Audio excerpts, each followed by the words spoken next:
Hello, good morning, everyone. Buenos dias. Thank you all for being here. Can you hear me clearly? My name is Sewell Chan, and I'm the editor-in-chief of the Texas Tribune. On behalf of our organization, I want to thank all of you for being here today, in person and online. Today's conversation is titled Uvalde, Resilience, Recovery, and Healing. Uvalde was scarred by the tragedy that happened here 1 year ago, but it is not defined by it.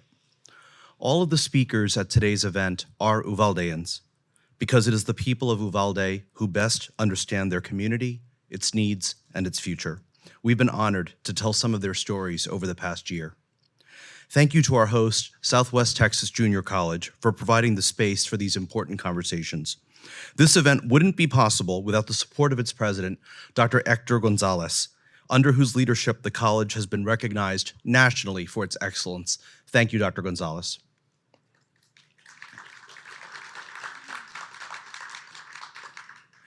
I also wish to thank today's major sponsors, Raise Your Hand Texas and Methodist Healthcare Ministries of South Texas.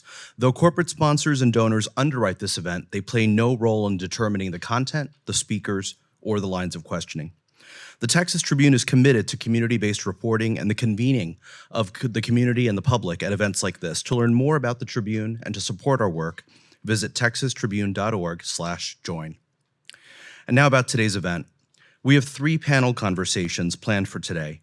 The first, on resilience, is moderated by Edgar Sandoval, correspondent for the New York Times, and will run until 10:30 a.m., at which time we'll take a brief break. We'll follow with a conversation on recovery, moderated by Texas Tribune reporter Uriel J. Garcia, which will run until noon, and then we'll take an hour for lunch. Lunch will be provided in the courtyard outside of the auditorium. We will reconvene at 1 p.m. for our final conversation on healing, moderated by Arelis R. Hernandez, reporter at The Washington Post. I will offer some closing remarks at 2:15 p.m., and our event will conclude at 2:30. Each conversation will include 15 minutes for audience Q&A. Out of respect for all who have gathered today, we do ask that you use this time for questions for our panelists. Please silence your mobile devices and cell phones. If you'd like to send social media messages from this event, please use the hashtag #TTEvents. We acknowledge how difficult today's conversations may be for participants, for community members, and for those watching online. All here are welcome to step outside onto the courtyard and take a break if you need one. Please give each other grace, and please give us grace. The mental health professionals who are speaking on our first panel will remain with us throughout the day. And now I want to welcome Dr. Gonzalez to share some introductory remarks.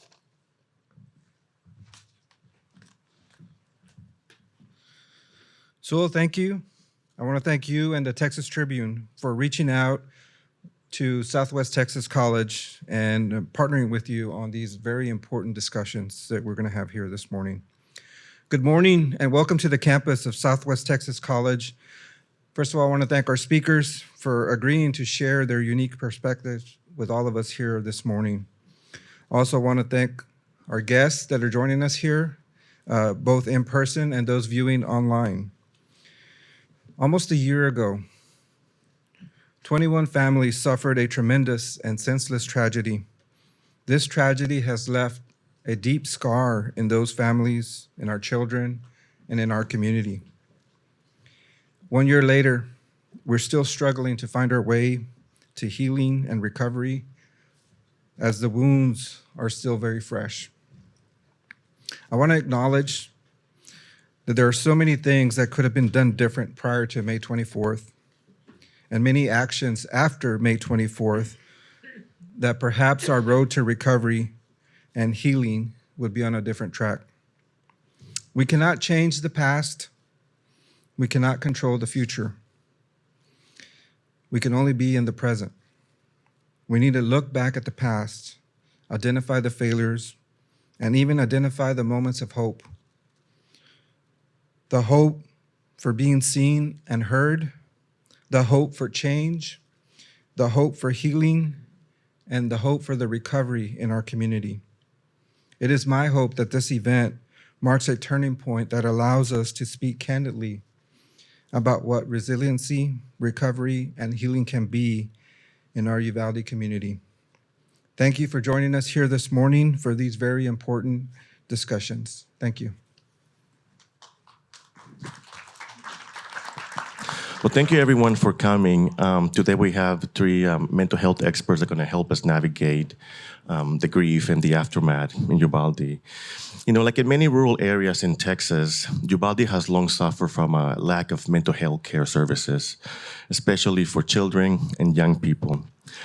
The tragedy in Uvalde affected, of course, the 21 family members, the extended family, and also the community at large.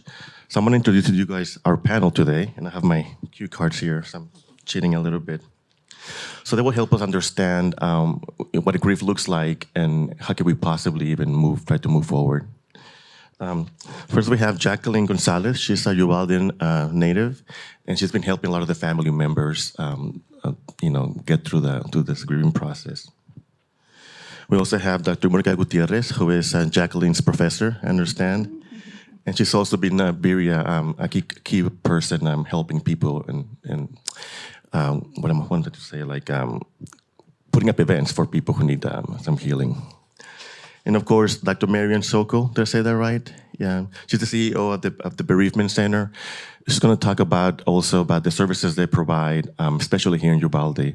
So if you don't mind, I'll start with you, Dr. Sokol. If you can talk to us about what the Bereavement Center is and what kind of services are provided specifically here in Uvalde. Thanks, Edgar.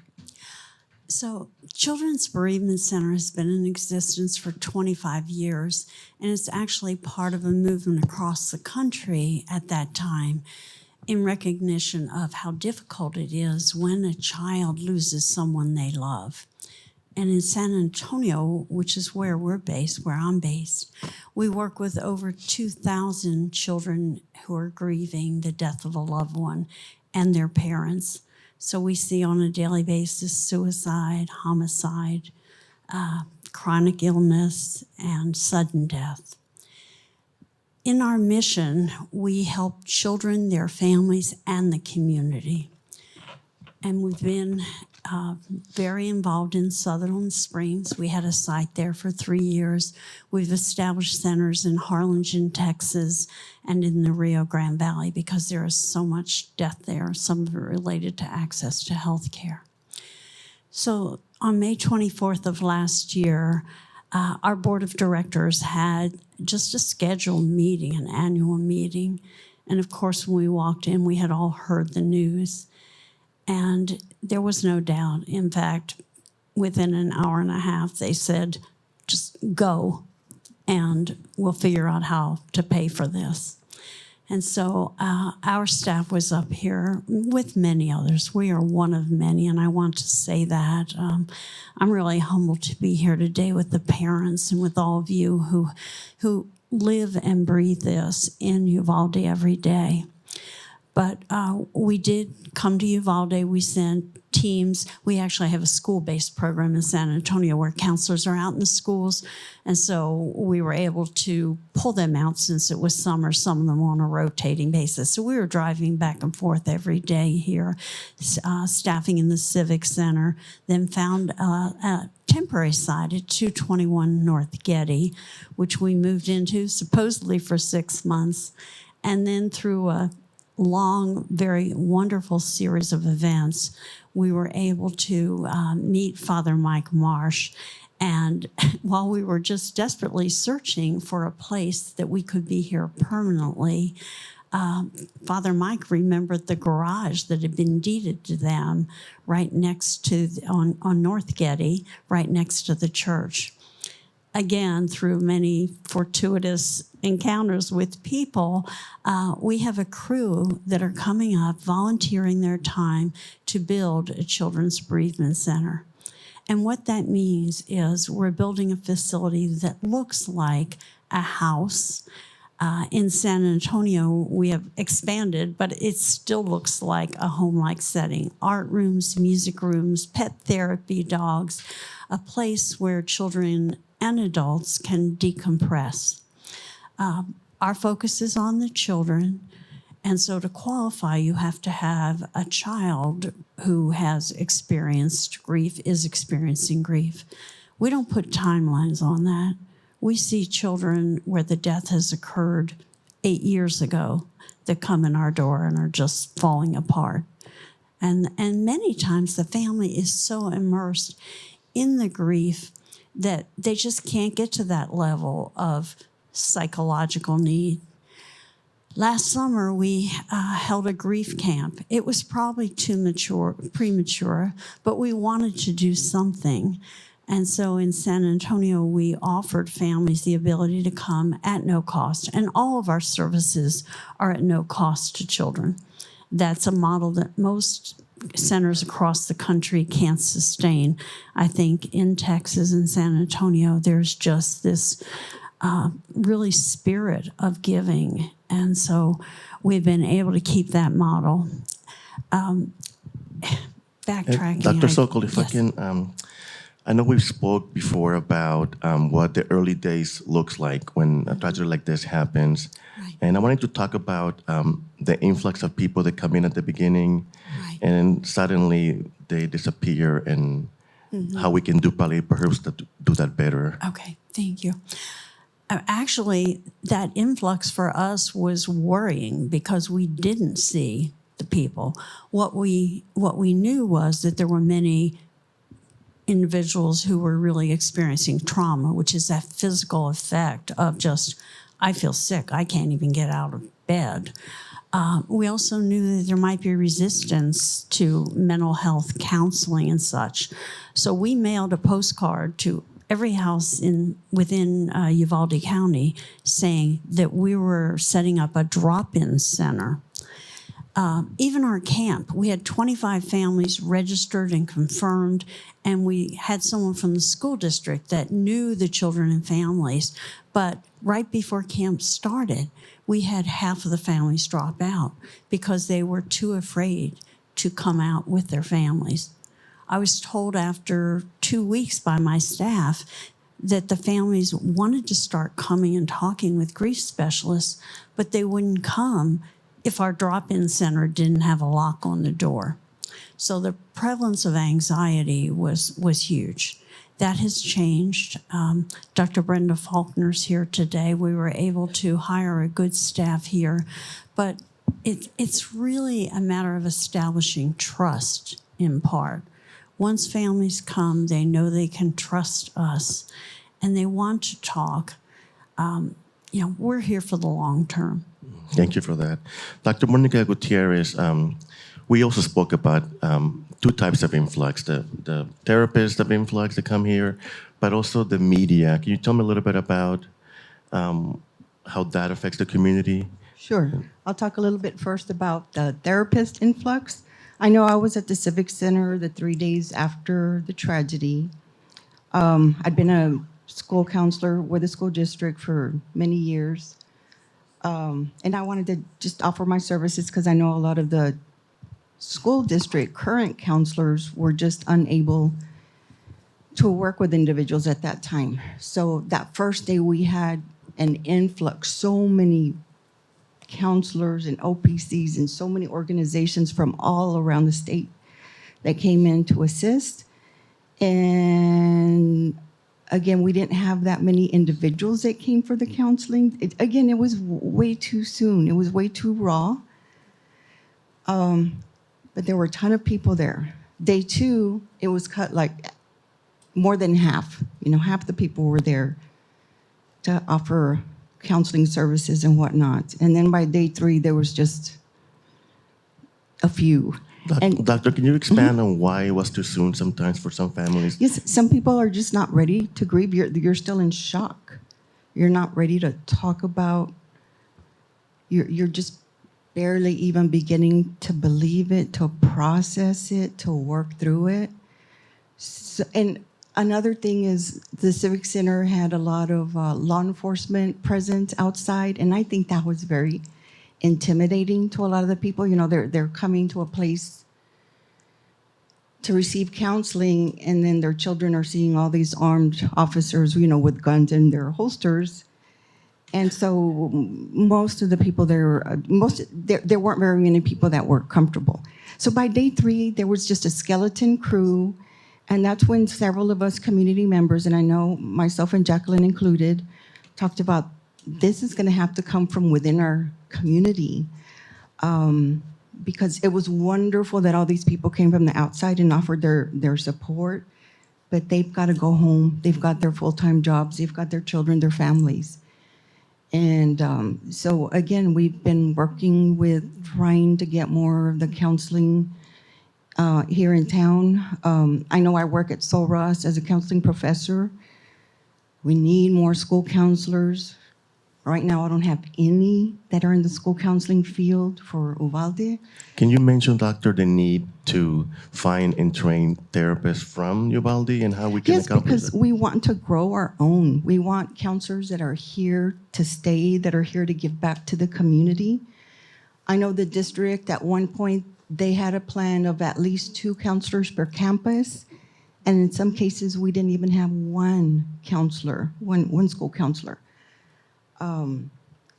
So we need to grow our own so that they'll remain here and they're wanting to give back to the community and they have their roots here. So that's been a difficult process, but hopefully it's going to get rolling here pretty soon. And speaking of community-wide trauma, we spoke behind the scenes about what the presence of a large amount of media can do to a community, both good and bad.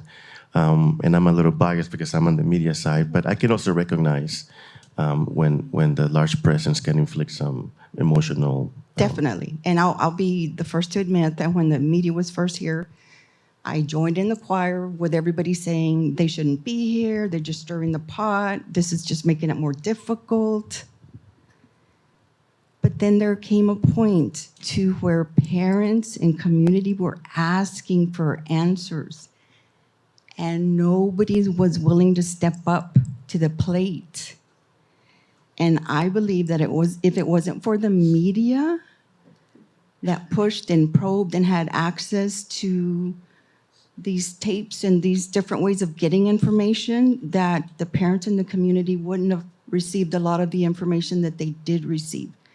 So I ended up having a really high regard for media because they'd always been to me the enemy. You know, they just want a story, they just want this and that. And then I had a lot of respect for them because they were able to assist our community with getting truth, getting answers, getting stories that needed to be told, that needed to be shared. Humanizing Yes. the victims, the survivors is also a key part of journalism. Jacqueline, I see you shaking your head. I want to ask you to also offer an input on the same topic, but also in the midst of all this influx of people, you managed to treat people one-on-one. Can you talk a little bit about those two aspects? So I do believe in the assistance of the media, and I've actually been with a lot of the families that lost their children, lost their sisters, and also the survivors from 112. And I feel like they've been able, the media gives them a voice. Oftentimes they feel unseen or unheard, and the media has been able to do that for them. And I've actually gotten close to some of the media people too, and so they talk to me sometimes and they say about how they try to capture the emotion. And why is that important? It's because it's still occurring, and I think a lot of people think it's got to go away, and we want to hide it. We want to not believe that it's still something that's real. But that's not how emotions process. You know, it's not quick, and everyone has their own way of processing. And I know some people say, well, they shouldn't take our pictures, and I don't know if I necessarily agree with that, but I also believe that it captures a moment that is so important for everyone all over the United States, all over the world. And the reason it is because we might not ever be able to change the gun reform here in Texas, okay? But I believe that we can at least, with every gun owner, request or ask for gun responsibility. So many people own guns, and if we all just stood up and said, hey, you know what? You shouldn't have a gun. Let's report them. And I think that emotion that they capture should infuriate us gun owners, because I'm a gun owner, and I think it should say, you know what, we should all have a responsibility for gun ownership. And that's why I think the media is important. I believe in our Second Amendment right. I completely believe that. In fact, I've been at the Capitol with all of those times that we've spoken and everything. But it's just something that I believe is what the 21 fight for. And everything that I do is always based on that. What would Edma want? And Edma, I believe, shielded her children. She was probably one of the first ones to die. And I think she did that. And if she could stand here today, she would do that. She would fight for those kids. She would fight for all of the kids that are still here. Thank you for that. Speaking of influx, you managed to gain people's trust early on. Can you talk a little bit about how someone who comes from the outside can navigate that? Well, it was very difficult. I know. Again, I'm a prayerful woman. I believe in prayer. And the very beginning, it was very confusing. I didn't know what to do. I knew that I had a part to play. I'm an LPC. I knew I wanted to help. And I went to the Civic Center and they said, we've got too many people. We don't need your help. And so I was just like telling my husband, what do we do? What do we do? And I just prayed and prayed. And somehow we came upon the children from room 112. Not as a therapist, but just as a community member. And I just listened to them. And I was astonished that so many people, including from the school, including from our community, had not reached out to them. It was mind-boggling. I could not believe. We might not know who had trauma from Robb, and there's a lot of people there, but we knew who was in room 112. We knew who was impacted.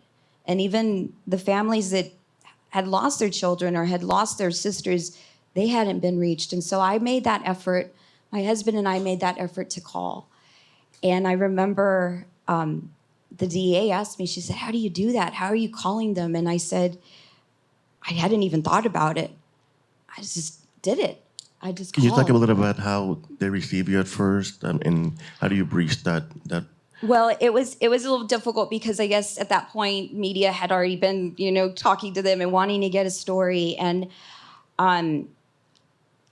they were just broken. They were just completely shattered. And also, they were almost ashamed that they needed help, that they didn't have money because they couldn't go to work, and they just wanted to take care of their children. And they would say, it's okay, it's okay. And I said, listen, you didn't ask for this to happen, and I'm going to fight for you. I mean, I'm going to ask for you. And so my husband and I think Roland Gutierrez was the first one that got them a check. And he had a bank out of Laredo, believe it or not. And we had millions of dollars coming in here, and we couldn't get money to them. And we were just trying to get their water bill paid, And then I contacted one of the families in the hospital, and he just said, Jacqueline, I just don't want my electricity to be shut off. Can you help me? My husband called the VP of A&P, and we got it worked out. But it just took a lot of groundwork like that, just trying to get simple things done for them, the simplest of things. Just trying to get them some food. We gave out food. I called people in the community and said, can you help me get some food for them? Because he couldn't even buy groceries. Oftentimes we forget about just those everyday logistical, practical needs. And there's so much people willing to help, but sometimes we spoke about this, of the lack of organization. Before I move on to specifics of therapy, can you guys offer tips on how to, unfortunately, these things happen way too often, and it's a pattern that repeats itself. People go to a community in big numbers, and 2 days later, everyone kind of leaves. How could that be done better from all of three's perspective? So what I think you do as a community member, and where there's a massacre, mass shooting, is you connect with someone. People would come to me and say, how can I help? What can we do? And there was meetings. We had a ton of meetings. And we just we just said, here's the family, here's this person, stay with them, contact them, call them, stay in contact with them. It might have seemed intrusive. And in fact, I'll tell you, I had some people be mean to me sometimes. They were angry sometimes, the parents. And I just listened because I knew they were going through a lot. Their children very suffering. And I said, that's okay. I mean, if I can take it, I can take someone to be mean to me right now. And I think that community members might take that wrong when you go help, and they might not necessarily embrace you. They're just not in a place that they can embrace you. They're broken. And when you're broken, you have to expect to also get some of that on you too. Dr. Gutierrez. Yes, and I think just media coming into the community, making their presence known, but not being intrusive, respecting the families, giving them that space, asking them if it's okay to ask them a few questions. If they say yes, then fine. If not, respecting that and just backing off. Just being very respectful, because, of course, it's a really, really, really difficult and delicate time. So I think that assists. And I'm curious to hear about you about the trend of people coming and then leaving in a day's time. You think could be a better way of planning a constant flow of help instead of everyone just showing up and leaving? Definitely. I think the school district was overwhelmed. Every school district has to have a crisis plan. That's required by the state. So I know they had a crisis plan, but what happens is oftentimes that crisis plan is up in a shelf and it's dusted off once in a blue moon and it's looked at infrequently. So definitely that crisis plan has to be addressed. It has to be up to date. There have to be specific meetings addressing the needs in that crisis plan. There has to be a committee of people that come together periodically and practice what is going to happen in a crisis. And unfortunately, again, I think it was on the bookshelf for the most part. You didn't see that this time around happening. Right. Dr. Sokol. I do give a lot of credit to the people that came from Austin and essentially mandated that we need to work together, because so many people were here, and good people, communities and schools, family service, Avance had all come in from the outside, and we were working with the school district right away and reaching out to Sacred Heart. That was interesting because that is has a school, has children who were, many of them transferred because they were right in the line of fire there. So I remember one day, and it sort of shocked me, but district attorney walked in the room and she said, raise your hand if you're representing an organization who plans to be here for at least the next 5 years. And I thought a minute, I said, okay, our board said we're here.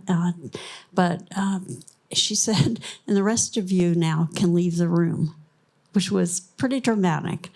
But it did identify who is here for the long term, committed to staying. And I think that was necessary at that time. I do believe we're trying to work together, not step on each other's toes, get a referral system as best we can. And then there are people that don't know they need help. And the Catholic school was one of them. They had an excellent principal, and I had been in touch, and he said, I think we're fine. The Archdiocese is going to help us out of San Antonio. Well, 2 weeks later, my phone was just going on and with missed calls from him. And he said, Marion, every Monday morning I have 4 children in a total meltdown. They can't function. So we've been out there 3 days a week, and some of it's one-on-one counseling, but some of it is just mindfulness, giving the children a place where they can feel safe and debrief, and people that they know they can talk to if they need it. And Doctor, I want to also ask you about that in more specific terms. You mentioned how the room doesn't look like a therapy room, right? There's no fluorescent lights, there's no white walls. Talk a little bit about, without giving anyone's names, like examples of how you help people deal with grief, I know you're really involved in a technique called expressive art. If you can talk about Right. that. And when you walk into our center, you'll see, obviously play therapy things, dress up for children. They might want to dress up and play doctor, or we even have handcuffs that we lay out depending who's coming in. And so it's very much expressive arts for the little ones. But even the older children, they're not ready to talk. There was a little boy, and I think I shared with Edgar, we had twins in San Antonio a while back. One of them was doing very well. The other one just wouldn't even sit down at the table to do any artwork or anything. And after about 6 weeks, he finally walked over, took a bucket with crayons and markers and everything, and drew this incredible picture that I still have in my office. It was a really sophisticated sort of stick figure holding an umbrella, and then all around the rain was coming down, but those raindrops, every one of them was a big letter vertically, WHY, Y. Puppetry also is important. We've worked with twins that one was doing well, again, and the other one wasn't, and that's always a puzzle to me, and I was following them. And turned out one day using the puppets that the little girl who was having all these temper tantrums said with her puppet to the other puppet, when I grow up and be a mommy, I'm going to be a good mommy. I'm not going to be sick all the time and stay in bed. She had no concept that her mother didn't have a choice. So many times just letting them express things, even through stained glass art, where we help them make the analogy that, yes, these pieces are colored and they're broken and they're sharp. That's like your family right now. But after it goes through fire in our kiln, it can be something beautiful again. Thank you, Doctor. Dr. Gutierrez, do you have any insight or examples that you can share or tips for families who may have a child at home? And I want to ask Jacqueline this because we spoke about this as well. But when someone is home, the child can just act and look normal, and then suddenly something can just, there's violence on TV, a loud sound on the streets. What can the grown-ups do? Right. And I think people just need to be aware that that's the way grief and trauma work. I've heard several times a statement, well, they look just fine. I saw them playing outside. They were just fine. They were at school. They were, just fine. But then all it takes is, like you said, a loud slam, a doorbell ring, something that's unintended, and they go right into that PTSD, self-protective mode. They revert back to just wanting to be protected. They revert back to being in the center of trauma. So I think it's really important for people in the community, for teachers, for advocates, for everyone to understand, yes, at times it looks like they're just fine. Everything's, behind them and past. And that's not the case. It's gonna reoccur, and we have to be aware of that. We have to be cognizant of that, and we have to be sympathetic to that. I think that's really important. Jacqueline, if you can add to that, we spoke behind the scenes about when something like that happens, something similar, a child is triggered, and then tears come, right? What can people do in that situation? Well, something else I wanted to share as in addition to that was that it's kind of interesting. Something that I've recognized with the children is that we might think of a loud noise as something that's going to be a trigger, but right now it's end of year. It's just end of year activities. It's saying it's the end of year. It's ceremonies that are happening because if you remember what happened, they remember. They know exactly what happened. And so some people we might get accustomed to hearing it's got to be a loud bang because it's going to remind us of a gun, or it might be the smell. But it's very interesting because it's something actually positive that we're going to experience every year. And so leading up to it, it's something that most people in here might associate with something positive at the end of the year. But even speaking about it can become a trigger to them. End of year movies, which is what they were experiencing. Things like that, activities that we normally do at the end of the year because it's fun and it's the end, it's not fun for them. And so I think it's, as far as a therapeutic perspective of that, it's just trying to understand that a trigger it's not the same for everyone, and that it can be very complex. And the most interesting part about a flashback, and I don't know, some of y'all are from Uvalde here, and I know y'all probably have flashbacks. I've had flashbacks too. You have a moment where you are immediately it's a flashback to that exact emotion. And it's not just fear, it's confusion, it's everything in that split second. And most of us are adults here, and I don't think there's any children, but we're able to self-regulate through that. But a child, if it snaps in, it's like, where am I? And so that's therapeutically a parent or a school teacher would have to comprehend that they're taken away, and there's not like, oh, just get over it. They're in that moment. They're gone right now. And we have to help them develop regulating out of that and saying, okay, am I safe? Can I have control? Am I in control? Am I safe? I'm in a safe place. And I think that's one of the most important things that I can tell my families is that we need to give them some control. And I know some people might think, well, they can't, they're children, they don't know. We have to kind of say, well, let's help them feel safe. If they feel scared right now, let's go. It's okay. Let me take you out, which is a little difficult with school, okay? But we need safety measures like that in place, safety protocols that allow them to be a little bit more in control, and adults around them and everyone around them kind of understanding that we don't know the dynamics of this. We can't, because everybody here is going to experience it differently. That's why it's sometimes hard as a therapist to even describe it like in a group, to try to describe it to you, because it's very much in the moment of what a person is describing to you, or a child's describing. And therapists are very much on a journey with them. And it's allowing them to lead themselves, and you join them on the journey of healing. You build trust with them, and they feel like, I'm not alone. And that's what parents have to do with them, that they stand next to them, and they're not like, get over it, nothing's wrong, just keep going. No, I'm here. That's it. That's all you have to say is, I'm here, I'm right here, okay?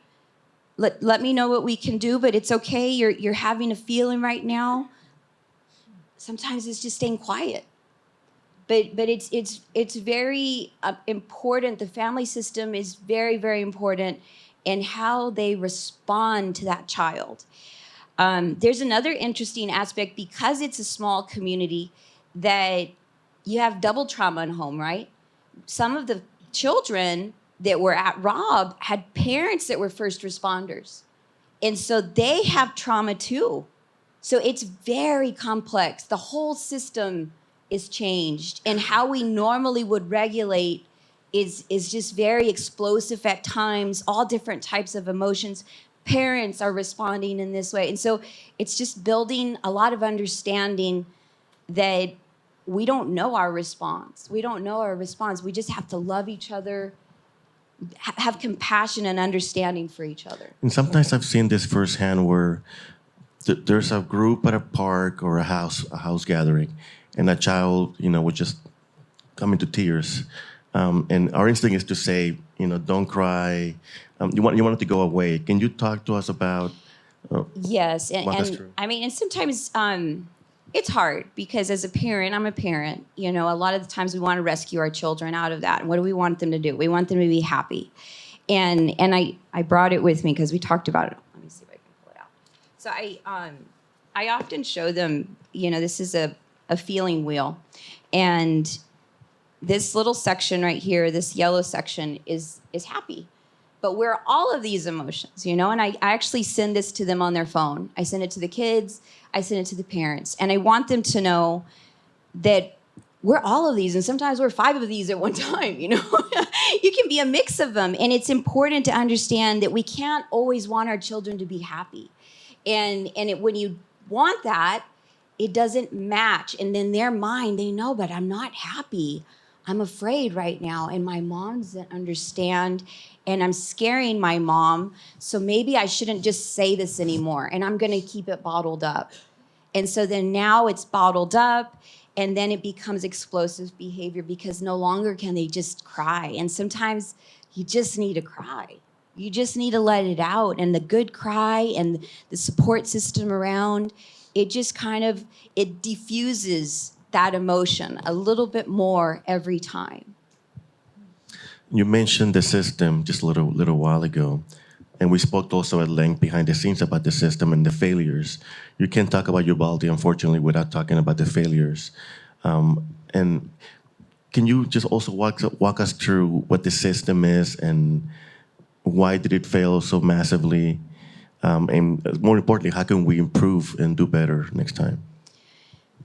So that was like the hardest thing for me because, I mean, any therapist does a lot of trauma work. You know, that's all we do. 80% of people have had trauma, right? And the trauma is not only the incident, right? It's the response after the incident. And so I recognize that the fact that we were trying to put kids back into school within 2 weeks after the massacre, it wasn't a very supportive response. It wasn't very understanding to their emotions, and I felt like it was a disregard to them. And again, if you think of trauma, it's about just supporting them. Like, I understand, let's take a breather, let's give them a moment.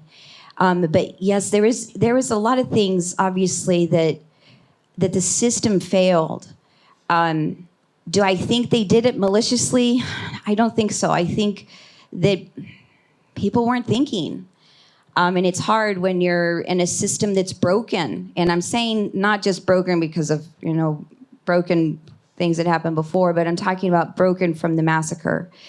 And you just don't make great decisions when you're in that state of mind. You want to rush through.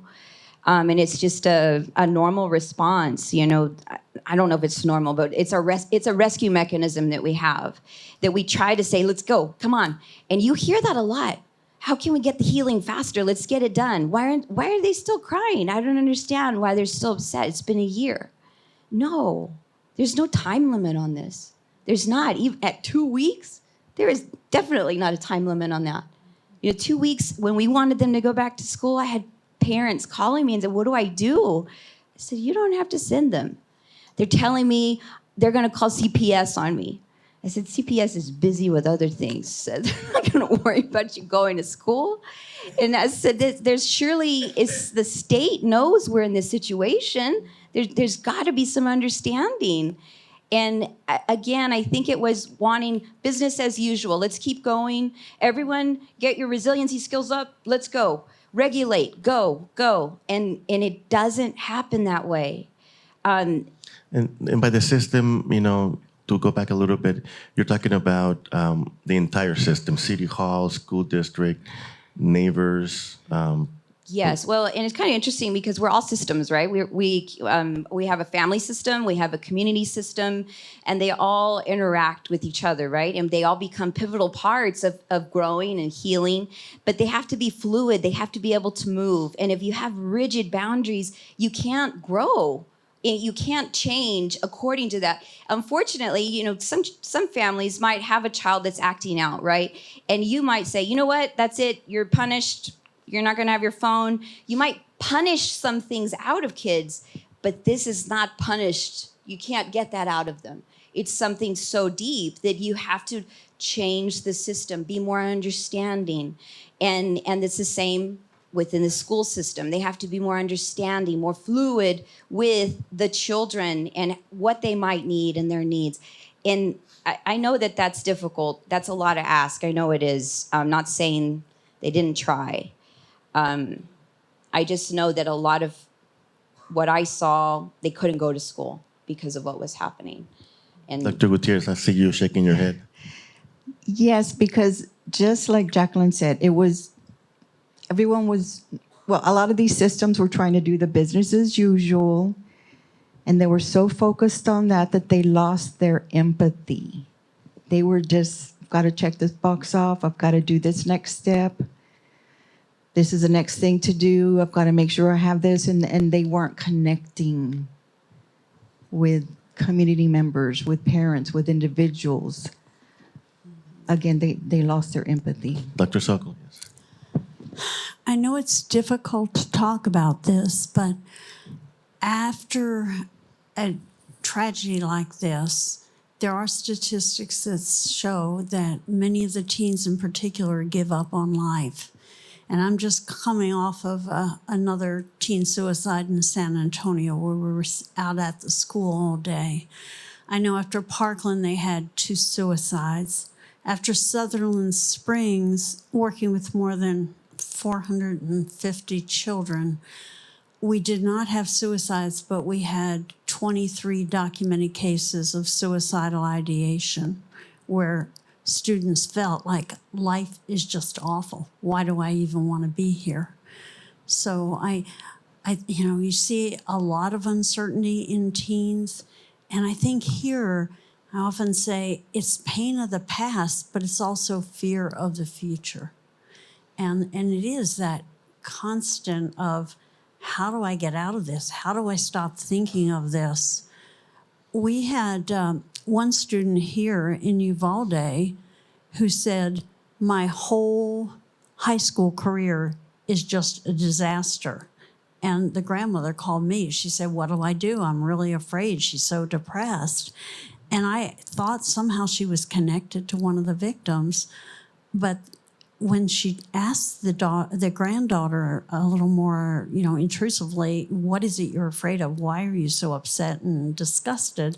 She said, well, first, COVID took the first 3 years of my high school career, and now the massacre has taken the last part away. So there was no normalcy in her mind about high school. Even the prom didn't happen. And how can you identify those teens before it's too late and then offer help? Well, we often say that anger, and a lot of this does generate anger, can be turned inward so that they're depressed and just reclusive, or it can be turned outward where they're acting out, they don't want to go to school. So I often look for the child that's disenfranchised or doesn't want to hang out with the other kids, or the child who's angry and getting into trouble all the time and just doesn't care. Risky behavior, whether that's crazy driving. We've had kids drive into trees and it looked like an accident until the medical examiner defined it as a suicide attempt. Jacqueline, I know you wanted to say something? Just identifying kids in trouble and how to help them. The big thing is the isolation. It's them not really, going to the room, hiding. And sometimes, or as a parent, you probably want to give them space. And I understand that. You probably do. But at the same time, suicide is scary. I know some of the parents that come, they're very afraid of it because it's like, I don't know where they're at. And it's hard. It's a darkness that falls on them. And I would say it's the lack of hope, right? The lack of meaning, the lack of friendship, of socializing. And so I think the biggest thing to do, obviously get them connected with a therapist that they can trust, that they feel safe with. You get them the help, but also just listen. And I think what a parent can do for a child is just be real with them. Be real. Because I think everybody here has been sad. Everybody here has been down that dark path where you think, man, what's next in this life?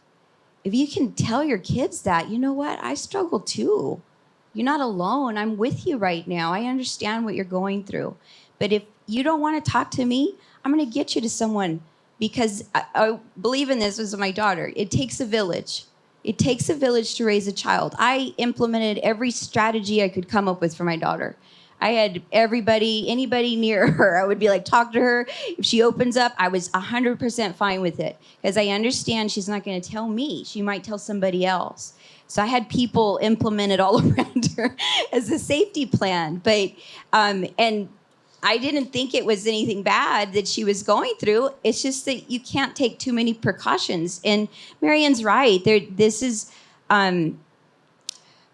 one of the system failures that are happening right now can really create a lot of injustices. It can make you feel unseen and unheard, and you lose hope. And that's where I think, suicide starts coming in. We're like, well, no one's listening to me. No one cares. They make me go to school and I feel in fear. I'm in danger. I might die. Today I might die. It's just these thoughts. And I know some people say that's not, that they don't say that. They do. Kids, this is their thought process. It's real. And some people think, no, they didn't know what they were marching for. And they do know. They know what they're fighting for. They're fighting for their lives. And I know that seems like a lot. And some people always say that, that's extreme. Not when you're talking to an 11-year-old. Not when you're a 12-year-old that had friends that died. You grew up in Uvalde, right? So when you were growing up here and going to school, that was not your world back then. Now kids are 5, 6, 7-year-olds. They're thinking about mass shootings on an everyday basis. They're trained on how to hide. We can talk about the training in place that they had at the school, how that failed, and what that does to children, we have a no backpack policy recently. I can imagine what that does to the child's psyche. Well, in all honesty, I think that might make them feel safe because, some kids are taking guns to school, unfortunately, because they're feeling like they've got to take matters into their own hands. They're not taking it to go kill anybody. They're actually taking it because they're afraid someone's going to show up, and some of those kids are saying, I got to defend myself. And it's sad. That is sad. That children don't feel safe on their own. I honestly, I think teachers have to feel the same way. It's a broken system that we're in. It's a broken system. And we don't have safety measures in place. And I'm not just talking about Uvalde. I see clients all over the state of Texas. I do telehealth. And kids from everywhere talk about, I can see the window in my door. If I can see the window in my door, they can see me. What's wrong? How am I going to save myself? And these are questions, and they're valid questions. And it's like, take the doors off the windows. Make it simple. I don't know why we can't have equal safety in schools. We should have equal safety. There's schools in San Antonio that have keypads on their doors. If our houses have the circle ring that we can turn a lock on from another place, why can't we do that for our schools? And we should have something implemented. And I know that the state gives every school money for them to implement based on their needs, but they just need to make it common. If we can't change rules, to make it a common safety plan, that every child will have a door that works and a lock that works, that will have a safety protocol in place. And this has been a source of contention for the parents who go to the school board meetings every week. I know you're a mental health expert and not a school administrator, but why do you think that a year into this tragedy, there hasn't been any common sense initiatives? Honestly, for the school, it's just, they got a lot of fires they're putting out. They have a lot of fires and probably not enough leaders. We don't, unfortunately, our school board, they should be stepping up more. And I sit back and I don't say a lot about the school board, but I think that they should be leading. They should be the ones, they're elected officials, and they should represent the children. And if you know that your child's not going to school and you're a school board member, why? Let me ask you why. Why don't you send your kids to school? It's because they don't feel safe. If you're a school board member, they should be holding the superintendent accountable.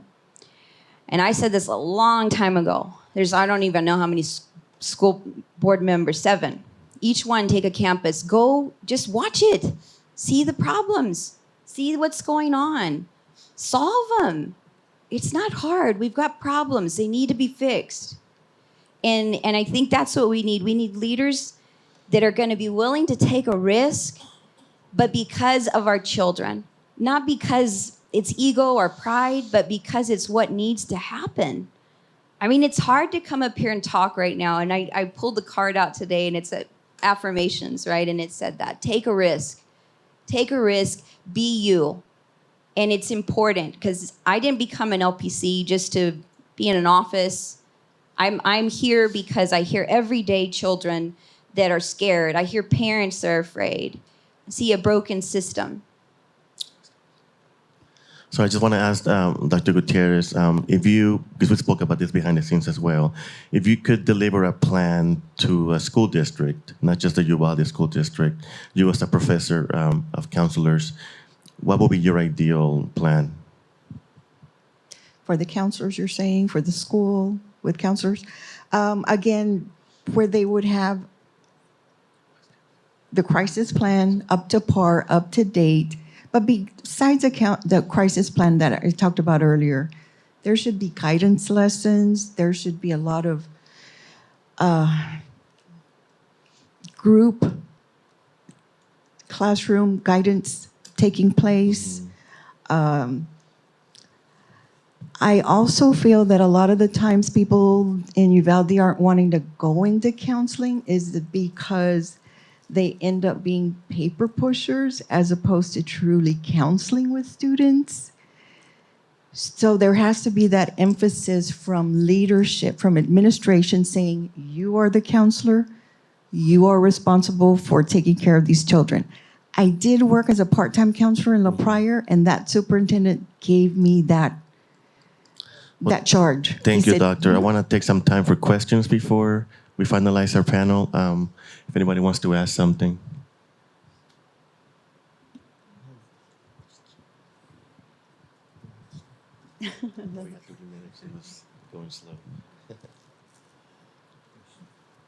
Yes, Manuel.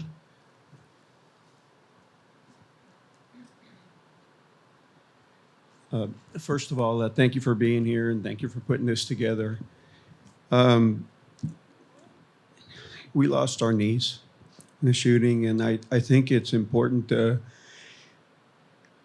look at it as how can we prevent this from happening again to another family, right? So when I look at this aftermath, what needs to be done at all different levels, and hearing your testimony here today, I feel that we're not doing enough, and we're not holding those leaders or those in power accountable for this. And when we talk about mental health, when we talk about children's needs, security, school security, and so on, I just don't know as a parent, where do you all expect to get the money from, and who should we be calling to fund this? Because obviously they're not listening to us, because we wouldn't be here in Uvalde today if it wasn't for these politicians that failed. And we all know that. So who should we direct this to?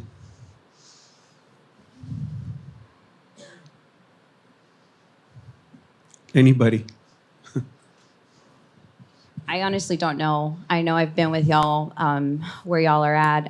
I feel like I stand beside y'all.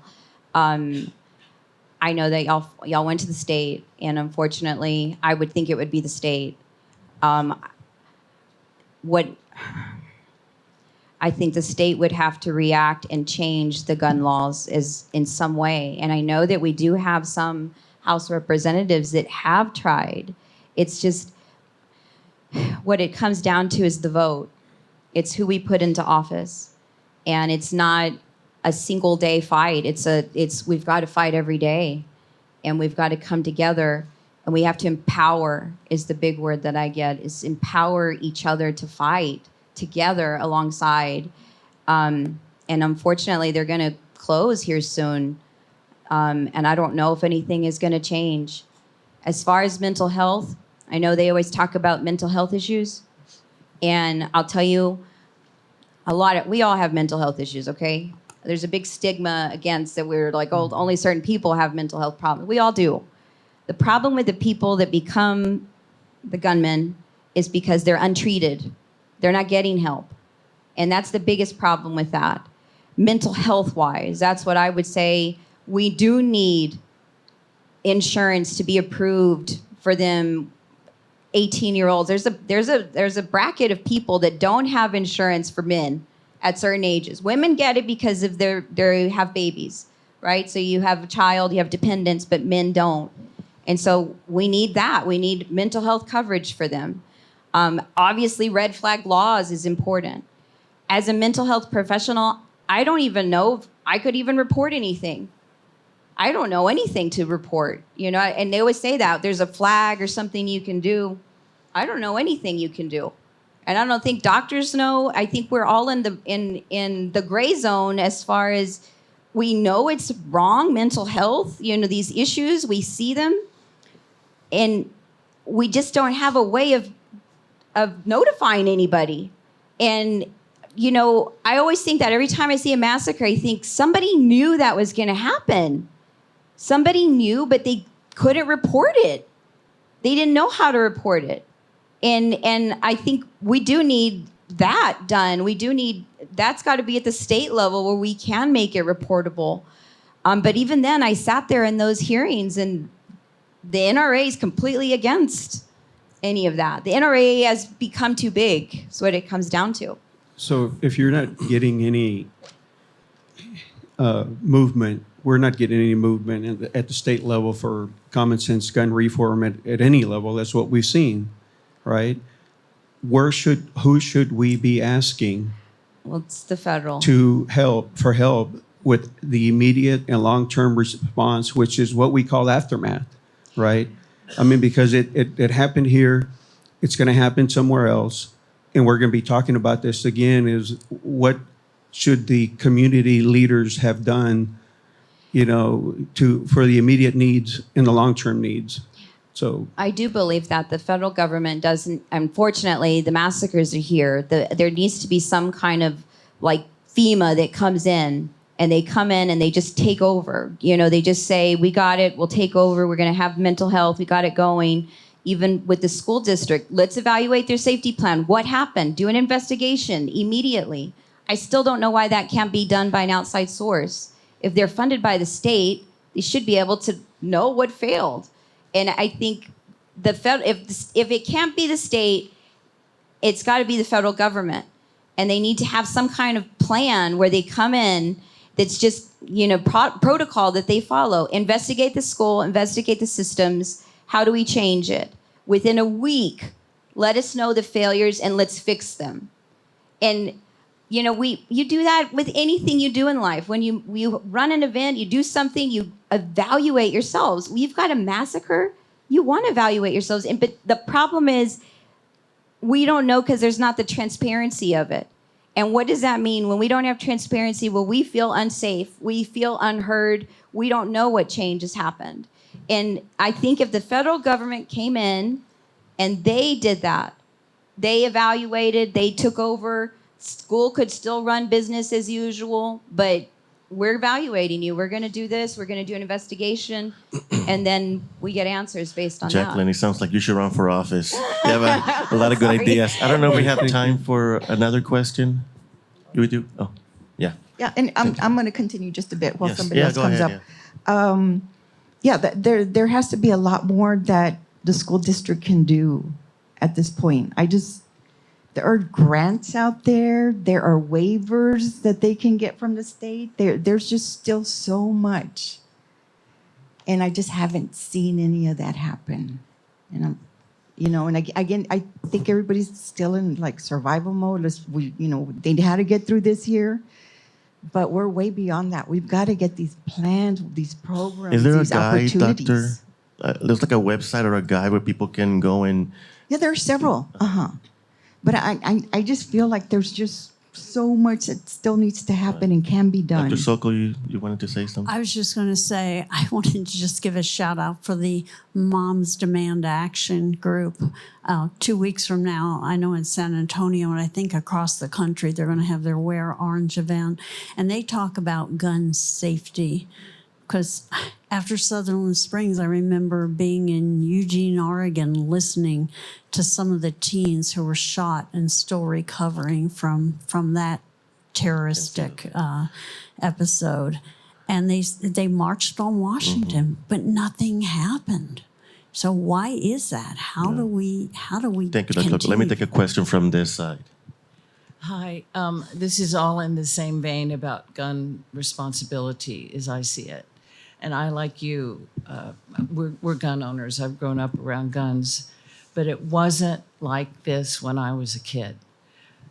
Our state and many other state administrations have pushed guns, and they've pushed a culture of guns, and they've pushed this individual, my right this and my right that. You know, my father, we never saw it like that. It's your right to own a gun, but it's your responsibility to own it responsibly. And that's not taught now. For goodness sakes, constitutional carry. Anyone basically can legally buy a gun with no training. It's insane. Who would give an 18-year-old any kind of gun with no training? What could possibly go wrong?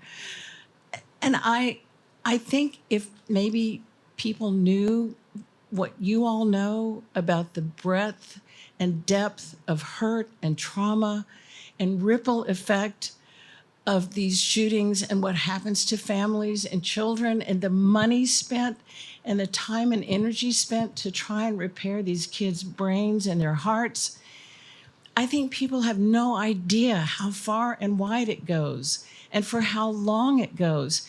And for our politicians, evidently they don't care. It was only how much money it's going to cost them. And maybe if that's it, maybe if you have to say this is costing us billions of dollars because we're reaping what you people have sown. Thank you for that question. Just if you could address maybe how to get to these legislators about the breadth of the damage that is done by being irresponsible with guns, and that your Second Amendment right does not trump the right of a parent to send their child to school without being shot. Thank you. I said something very similar when I spoke at one of the hearings, and I said that our children are going to war and they deserve an education free of war, because that's what they're being trained to do: hide, duck, and with no equipment, with nothing. Someone that goes to war has a gun. They can fight for themselves. They can run. We just keep them in a room. And honestly, when we were at that hearing, I remember there was a lady that went up and spoke. She was from the NRA. And she said something, and she said, "We feel for the families from Uvalde." And I thought for a second, I was like, okay, she's got feelings. And she probably does, right? She probably does feel. I'm not saying she doesn't. The difference is that she's paid. She's paid to do that. That's her job, to succeed in that. And every day she's got probably a house in Austin that they're housing her to go every day to speak to those representatives. Every day.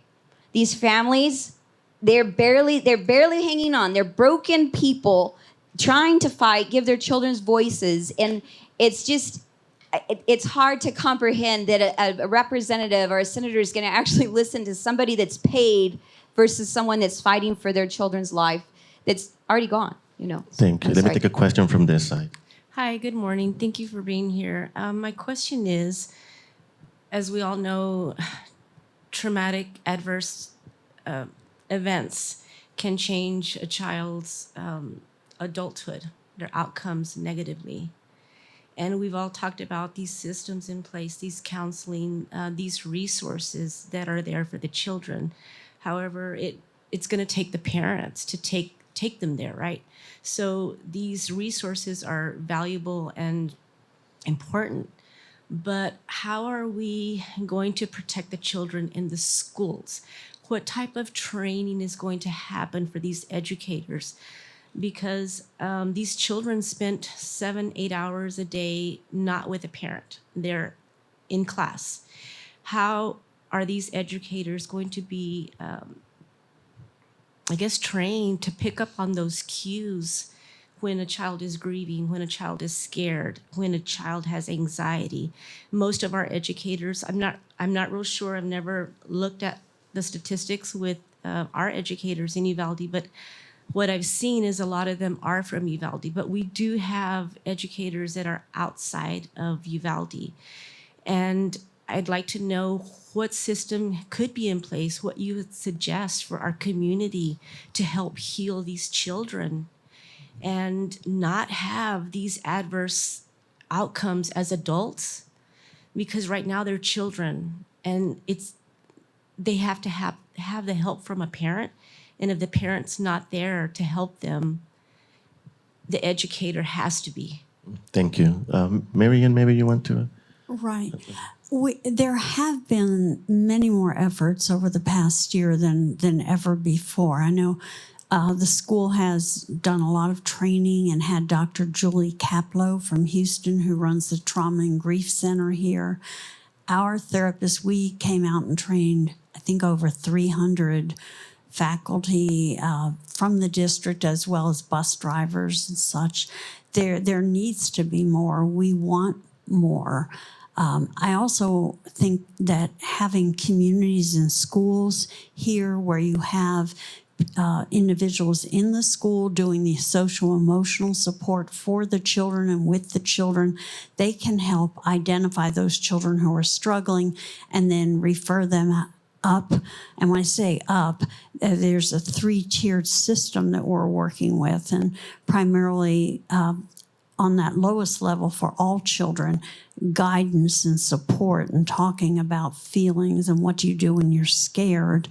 The second tier is children who are struggling, and you know that, and pulling them out in groups. And then that top tier is when they need to come to a center, to a therapist like Jacqueline, or to our grief therapists at Children's Bereavement, where we can really look one-on-one and drill down. In terms of those children, we found that there are even ways to look and say, assess the child to see, is this a flashback that they're dealing with? Is it just the re-traumatization of reliving the moment? Is it that just yearning and missing? Or are they just depressed overall? Are they giving up on life? So we're becoming more skilled. And there are some instruments in terms of children's resiliency scales that you can use. But we need more. Every classroom needs help there. There's not even room. We'll be on campus next year, I believe, and we are on campus at Sacred Heart. We try to do grief camps as well, and we'll be working, the beginning of June, we have openings for 25 children in grief camp that will be daily. So just having lots of opportunity and making it normal to seek counseling, to talk about feelings, all those things that we've discussed today. Because what good is academic excellence if you have a child that emotionally and socially is broken? Thank you, So, Dr. good Sokol. question. Let me Thank take you. a question from this side. I don't want to forget it. Hi, good morning. Question for you guys. How has it been healing with the parents in the community still fighting for answers, still fighting for accountability? Has that made the healing much more difficult for this community and for these families?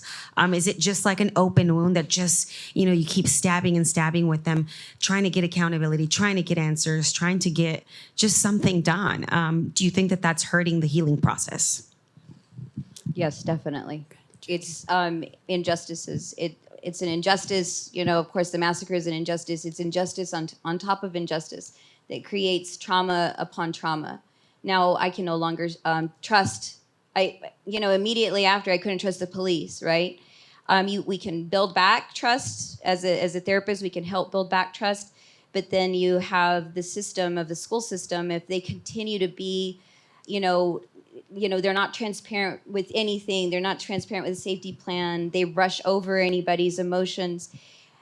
I think one of the biggest things that school board needs to understand is that they might have just 7 people or 8 parents, but there's a lot out there, and they don't have to speak. You should look at your attendance.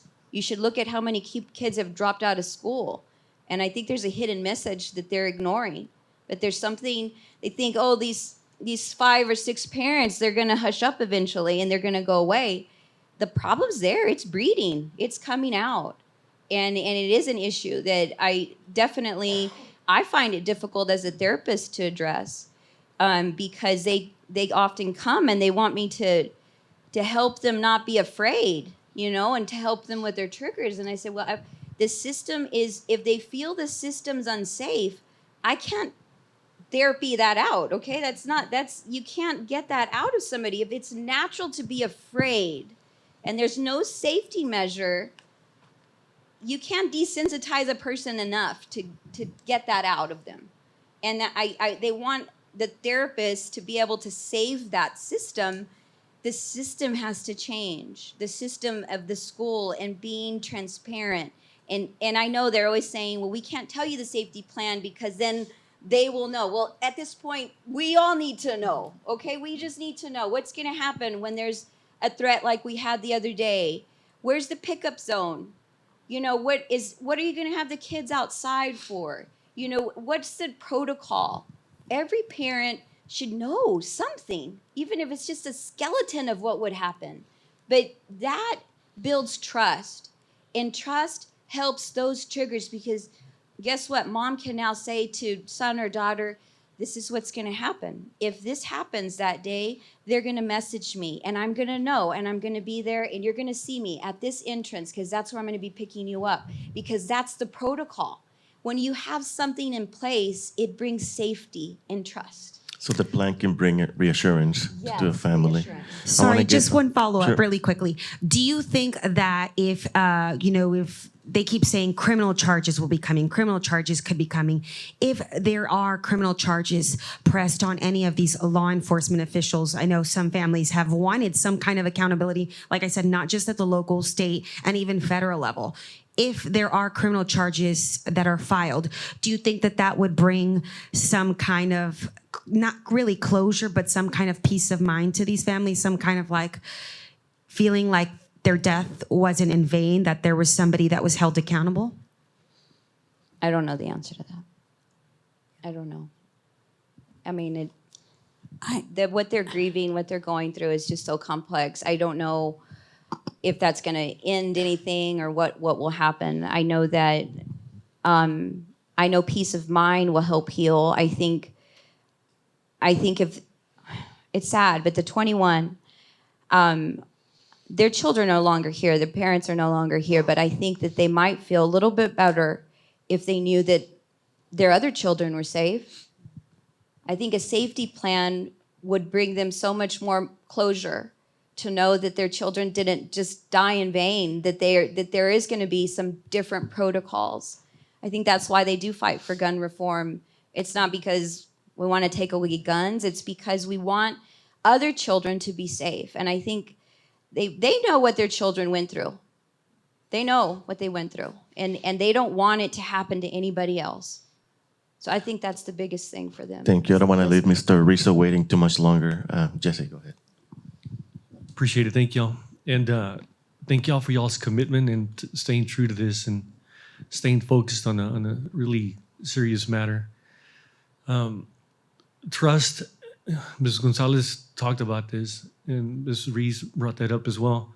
Trust is like the most sacred thing, and the trust was broken. So I can see where it would be difficult for a member of the community, a member of, student or someone to trust anyone really, because that trust was broken at many levels, the school district up to the state level. and so they feel like they're let down. And one of the things that I've often thought about, and just in talking to different people, it's the outreach. We're a community primarily Hispanic. Hispanics tend not to go see a doctor, tend not to ask for certain help for pride and just generational thing. But that's one of my questions is going to be, what have y'all done as far as the outreach? Of course, you have your facilities here, right? And they know how to reach you. But there's got to be a little bit more than that. And then numbers, if you can talk about numbers, how many people have actually gone to go see you, and percentages in that nature. The other thing is the failure that occurred really put a dent in things. But one of the things that I'm torn with at every time that we speak or we ask for that accountability, we ask for, our charge is going to be filed. We call the DA, we call on the mayor and different things like that, is the help that you're doing for the community. Sometimes I feel like I'm not helping the situation because I'm constantly reminding people of what happened. But then if you don't remind the people as to what happened, then you're never going to get the answers. And if you never get the answers, you're never going to get to the healing. And if you're never going to get to the healing, you're never going to get one step closer to closure. I see situations like this as a big puzzle.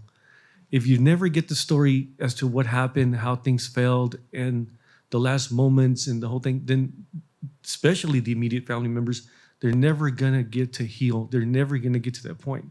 Because at the end, you can't bring them back. You know that much. But if you never get the full story, you're never going to get to the end. Thank you, Jessica. Can we address the the Hispanic culture tendency not to seek counseling sometimes? I said it in my own family as well. If you can address that, and also his question about the numbers, how many people are yet to be reached? I mean, I can address the Hispanic culture. I mean, for sure, it's something that we address in almost all of our courses that we teach at Sul State University. And we pride ourselves in helping bilingual, bicultural community members, because we know that in Uvalde, Del Rio, and Eagle Pass, that is the case. But it is something that has to be continually worked on. It's breaking that cycle one person at a time, making family members feel that it's actually normal to seek help and to seek counseling. Again, it's very difficult because the Hispanic community is very prideful, and they often see themselves weak if they're needing assistance from the outside, especially if it's emotional needs. Yeah, Dr. I do think that the families are not as hesitant to seek help for their children. So we work with children and their caregivers. The child's a qualifier to come in the door. We don't work with widows and widowers. But we find often that once we start with the children, the parents ask for help. In terms of numbers, we started last summer, I think, with 50 to 60 individuals in grief camp in San Antonio, and that was sort of a wonderful overnight weekend, but lots of healing circles and such. We continue to have a caseload of about probably 80 to 110.